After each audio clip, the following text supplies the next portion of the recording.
고유가 상황이 쉽게 꺾이지 않고 있는데요. 치솟는 기름값에 시민들의 한숨은 깊어져 갑니다. 얼마나 부담이 커졌는지 들어봤는데요.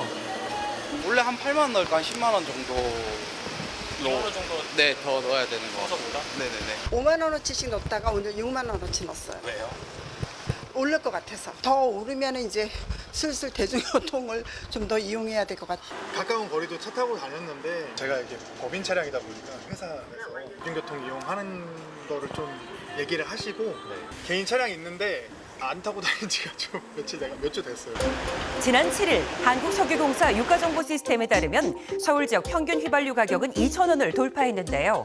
이는 러시아 우크라이나 전쟁으로 국제유가가 급등했던 2022년 7월 이후 약 3년 9개월 만입니다.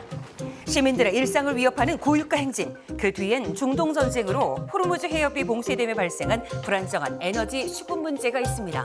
그간의 노력만으로는 당면한 에너지 위기를 이겨내기에는 역부족이라는 게 정부의 판단입니다. 이에 대응하기 위해 정부가 에너지 절감 대책을 마련했는데요.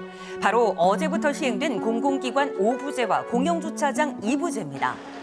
공공기관에선 2부제를 어떻게 시행하고 있을까요? 직원 차량, 공공기관 차량 관련해서 2부제 일반 주차하시는 시민분들 차량은 5부제 기준해서 안내하고 있습니다. 공영주차장도 가봤습니다.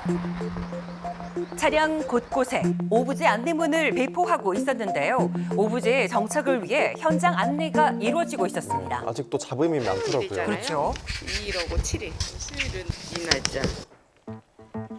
5부제는 차량 번호 끝자리를 기준으로 하는데요.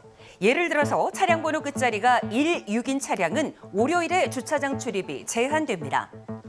당일 제한 차량에 출입하려 하면 차단기가 올라가지 않습니다. 해체할게요. 하지만 모든 공영주차장이 5부제를 실시하진 않습니다. 전통시장 그리고 관광지 인근 환승 공영주차장 등의 경우는 5부제 적용에서 제외되는데요.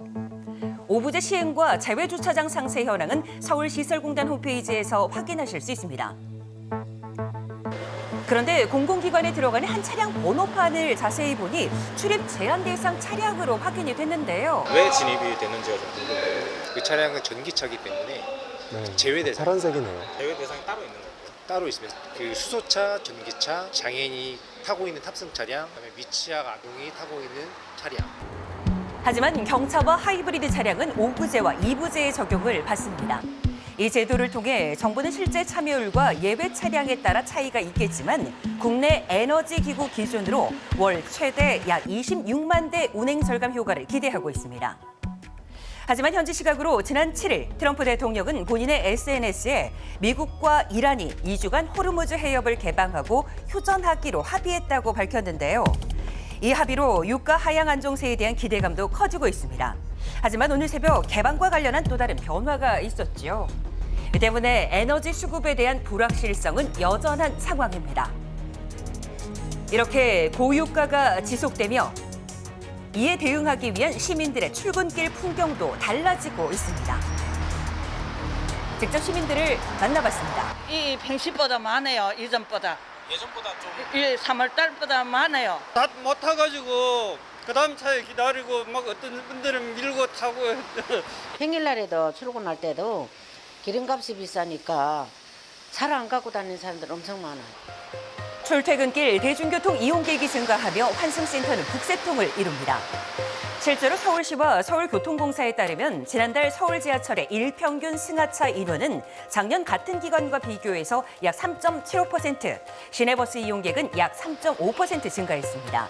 이런 흐름에 발맞춰 정부와 지자체는 대중교통 이용을 독려하기 위한 지원책을 내놓고 있는데요. 서울시는 서울 정액제 무제한 교통카드인 기후동행카드 관련 대책을 내놨습니다. 요금이 저렴하니까 괜찮죠. 기후동행카드의 환급 혜택을 주기로 한 건데요.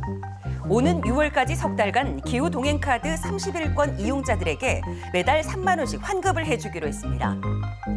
또한 대표적인 국토부의 교통비 환급 정책 K패스도 일반 이용객의 경우 환급률을 20%에서 최대 30%로 한시적으로 확대한다고 밝혔습니다. 이어서 정부는 추가 대응 방안 마련에 나섰는데요. 좀 더 능동적이고 적극적인 대응이 필요합니다. 필요하면 입법도 하고 또 우리가 가진 권한이나 역량을 최대치로 발휘하도록 노력해야 됩니다. 정부는 추경을 통한 고유가 피해 지원금 지급 카드를 꺼내 들었는데요. 약 26조 2천억 원에 달하는 추경을 편성했고 그중 고유가 부담 완화에 약 40%를 사용할 계획입니다.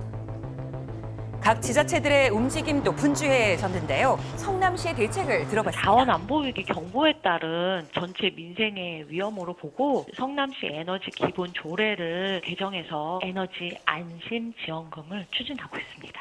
추진 심의 의결 다른 행정 사항이 걸쳐지면 최대한 빨리 된다면 5월 초에는 지급이 가능하게끔 시스템화하고 있어요. 경기 성남시는 성남시에 주소를 둔 모든 가구에 세대당 10만 원씩을 지급할 예정입니다. 끝이 보이지 않는 고유가 터널 속 쏟아지는 각종 대책들. 유가 상승에 따른 시민 부담을 덜어줄 해법이 될지 앞으로 지켜봐야겠습니다. 에너지 절감을 위해 다양한 대책들이 나오고 있습니다. 오부제와 이부제, 이를 위반할 시에 어떤 처벌이 있나요? 네, 민간 차량의 경우는 별도의 과태료가 부과되지 않지만 주차장 입구에서 물리적으로 출입이 제한됩니다. 차량 번호를 판독해서 위반했을 경우에는 차단바가 올라가지 않는 거죠. 네. 하지만 공공기관 차량에 대해서는 엄격한 조치가 취해질 것으로 보이는데요.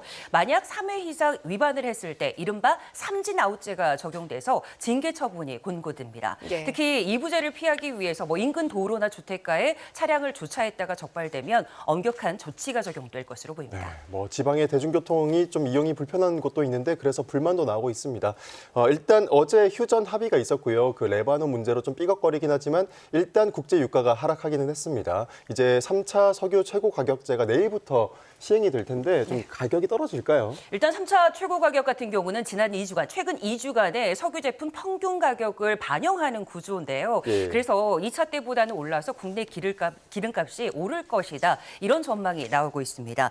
떨어진 국제 유가가 국내 시장에 반영되기까지는 2주에서 3주 정도의 시간이 필요한 상황인데요. 때문에 당분간 에너지 수요 감축 대책도 유지될 것으로 보입니다.